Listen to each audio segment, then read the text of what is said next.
What's up everybody and welcome back to the channel. This video is part of a series that I'm making on weapons that you can use in Modern Warfare 3 Zombies that you might potentially be sleeping on. Of course, this game has a meta and there are some really strong contenders like the Lockwood 680s, the Tia, the Tonfa and so on, but there are also some other really good weapons, some ones coming from Modern Warfare 2 which perform exceptionally well, and that is what I want to highlight in this series. The first one we're looking at today is the FR Avancer. Let's go. The Avancer is of course an assault rifle joining us from Modern Warfare 2, but because we can use the Modern Warfare 3 attachments on this weapon now, we can really turn it into essentially a fire hose. Now, the build that you're looking on the screen here right now obviously tries to accentuate the fire rate of this weapon, which is insanely high, and give it a little bit more accuracy and give it a little bit more range. Now, just quickly going over the attachments here, of course, on the muzzle, we're using the VT7 Spirit Fire Suppressor, which I think features on a lot of guns because it's just a really good suppressor. We're using the 600mm FR Longbore in our barrel slot. In our underbarrel, we're using the Bruin Heavy Support Grip, which is a fantastic grip across the board, which basically eliminates a lot of recoil on a lot of weapons.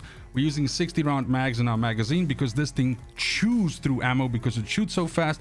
And last but not least, we're using the Cronin Intlas MSP12 optic because it's a really good optic with a nice clear sight, and it also gives you a laser, so you're kind of like double dipping there and getting the best of both worlds. Now, as you can see in the footage in the background, the fire rate on this thing is brutal, but because of the attachments that we have on it, you don't have to manage the recoil all that well, and that is one of the reasons why this gun is so good in my opinion. Now, of course, this weapon that you're seeing in the footage here is packed to level 3 and it has legendary tier, and that's just trying to show you like the maximum power that this weapon is able to, sort of achieve.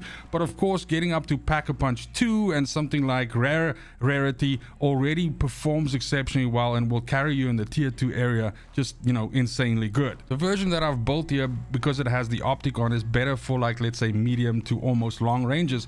But if you want to turn this into something that's a little bit better in the hip fire category, or something that does like, tactical stance better, then of course you can swap out the optic for another stock or a rear grip, and that's actually going to fit a little bit better into that playstyle.